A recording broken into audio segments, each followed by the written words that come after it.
It's hard to keep track of which episodes of Takt Opus Destiny you're allowed to like or not. Seems to be this thing going around right now where if it's an episode made by Mappa, it's bad. If it's an episode made by Madhouse, it's good. For some reason, I thought I did a coverage on episode 2, but apparently I didn't. So this is my impressions on episode 2 and 3 of Takt Opus Destiny.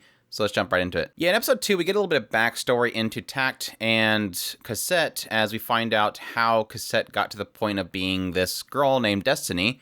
As obviously what we get encountered in that second episode is this very bubbly Cassette, this character that's just really kind of positive, very loud, and very much so bugging the hell out of Takt. As we find out that Takt apparently is fatherless as he lost his father to the attack of the D2s, and after losing his father, it kind of seems like Anna as well as Cassette were kind of entrusted to take care of Takt as he had no family anymore. But this kind of turns into Takt basically playing his piano every single day and not wanting to be bothered by anybody else, while Anna and Cassette have to spend all their time cleaning up after him. Episode 2 didn't really help me like Takt at all. I already wasn't really liking him, but now I just hate him because of how mean he was to these two. But even still, it does seem like Cassette knows that Takt knows how to play piano, really does enjoy listening to his music. But as we find out later, she also sneaks in there to play piano herself. We find out that Cassette actually knows how to play piano. But as we find out that the Traveling Symphonia is coming to town, Cassette's really pushing Takt to please play your music at this event. They're going to let people play music there. Obviously, we found out that when this whole attack by the T2 happened, they decided to enact a rule that required everybody to stop playing music altogether in order to fight the D2s from invading their towns. So when this event happens, Cassette basically takes his piano and takes it all the way to the event to force Takt to have to come out there to play piano because she stole his piano. So he does end up coming there. He plays some music. They played together, actually, which was really cool. And then, unfortunately, eventually, the D2s start attacking the town, and a big explosion happens, and it looks like it pretty much fatally wounds Cassette and takes out the arm of Takt until, as they're kind of sitting there reeling in the pain, Cassette seems to awaken to become this Destiny, fighting the D2, and Takt is pretty much there doing his conducting as she is a music art at that point. Jump into episode 3. Takt wakes up, and Anna's a little bit upset because Cassette is now not acting like herself. And this guy that ended up saving Cassette and Takt from the fact they were basically out of energy and they were about to get killed, this other conductor and music art, Lenny and Titan, actually saved them. And so when they wake up, Lenny is there to essentially explain the situation to them, as they're obviously wondering, what happened to Cassette? Why is she suddenly saying her name's Destiny and not acting her same way? We'll come to find out that essentially the Symphonias will actually have women that will come in and they will train in order to awaken as music arts. It's not normal that somebody will just turn into a music art. So Cassette awakening as Destiny is kind of an anomaly. That's not supposed to happen. But he basically points out that whenever somebody becomes a music art, they're essentially giving up themselves.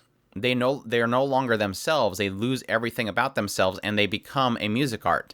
And so, in his words, Cassette's gone. Cassette died that day and she became Destiny. But even still, even though Anna is upset at this, and even though Takt is obviously a little distraught of it, Anna still has a hope that if they bring Cassette to New York to be tuned, she possibly could regain herself. Like they could do something for her because she didn't choose to do this. This is a girl that had everything going for her. She didn't choose to become this.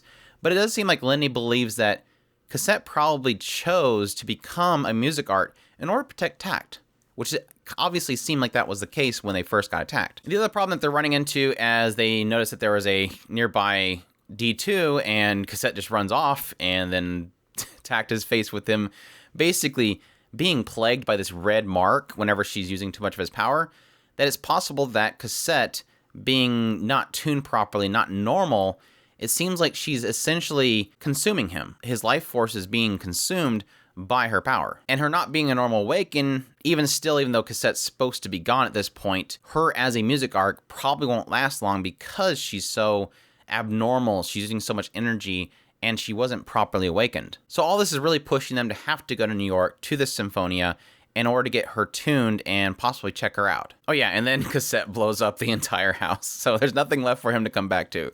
It's off to New York.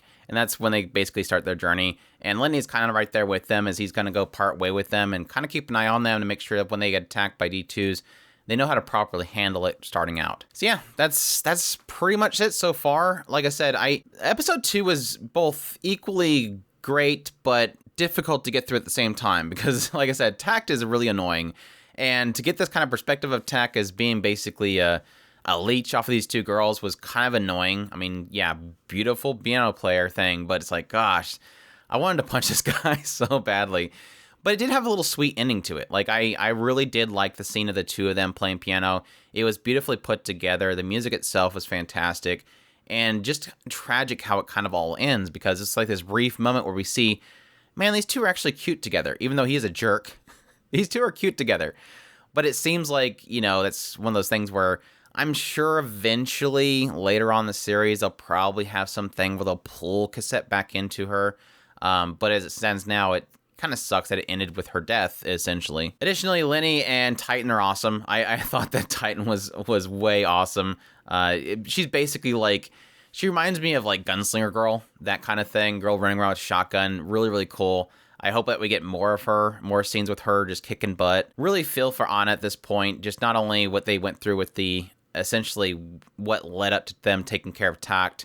Obviously, it seemed like she did care for Takt's father and parents, or at least their family, and then to lose her sister at the same time really sucks. But it does give you like a really nice picture. I think of anything, the character that got most development in that second episode was Anna. I think I understand Anna a lot more than I did coming right into episode 1. Additionally, we got pretty much clarity on what's going on with music, how it was basically shut down completely in order to essentially quiet the D2s. They even mentioned at some point them putting into this act, cutting out music, it made all the D2s stop. And so, because that's like, well, I guess my mission's already done. No, not really. Not really. But that was the thing, because when they mentioned the aspect of it being pretty much squelched, like all music squelched, it seemed odd that you'd have something like a piano sitting in the middle of a hall in some random location that they found in the first episode. You would think that anything that has to do with music would be completely destroyed, or at least locked down, but that he can just walk up to something and play it. Additionally, it does seem like they're going already into the conspiracy stuff already, that it seems like everything is going according to somebody's plan. I think Lenny even mentions the aspect that everything seems to be moving at a pace that somebody is orchestrating it. Like somebody meant for this to happen. This destruction that happened to talk at this Symphonia festival, all this stuff seemed to be in play for somebody. He mentioned something to the effect that something 10 years prior in Boston, some maestro did something. So I'm curious if they'll get into that stuff maybe next episode. But as always, beautiful show. I know that a lot of people had issues with episode 2 just because there wasn't really much action, and that was because it was a story. It was a story episode. Episode 3 obviously was just absolute going crazy again, crazy animations. Again, I'm not sure. I think people were saying that they were switching back and forth between Madhouse and Mappa. So maybe, I don't know, maybe Mappa is purposely making Madhouse do episode 1, 3, 5, and so on, so that those are all the action episodes. I'm sure Mappa's going to get back in there and get some crazy animation going on. But yeah, doing a lot better than I thought it was going to do initially. When I made my first impression of the first episode, I really felt like this was just going to be just a dumb adventure. Let's just go out there and have crazy action scenes. But it does seem like they are putting some effort into the story and getting something going on with the storyline. I am a little bit shrug on the idea of it being the typical, the symphonias are actually orchestrating something to happen in the background. Here's this maestro that actually caused the D2s to come in here just to awaken Takt, or something stupid like that. But we'll see. I'm not going to pass judgment on it quite yet, but it was a nice, like I said, nice build-up for at least building Anna's character. Really heartbreaking seeing what happened to Cassette. That sucks. I really liked Cassette when she was really happy and goofy. Now she just cares about sweets and listening to his music, so bummer. But yeah, that's my thoughts on episode 2 and 3 of Takt Opus Destiny.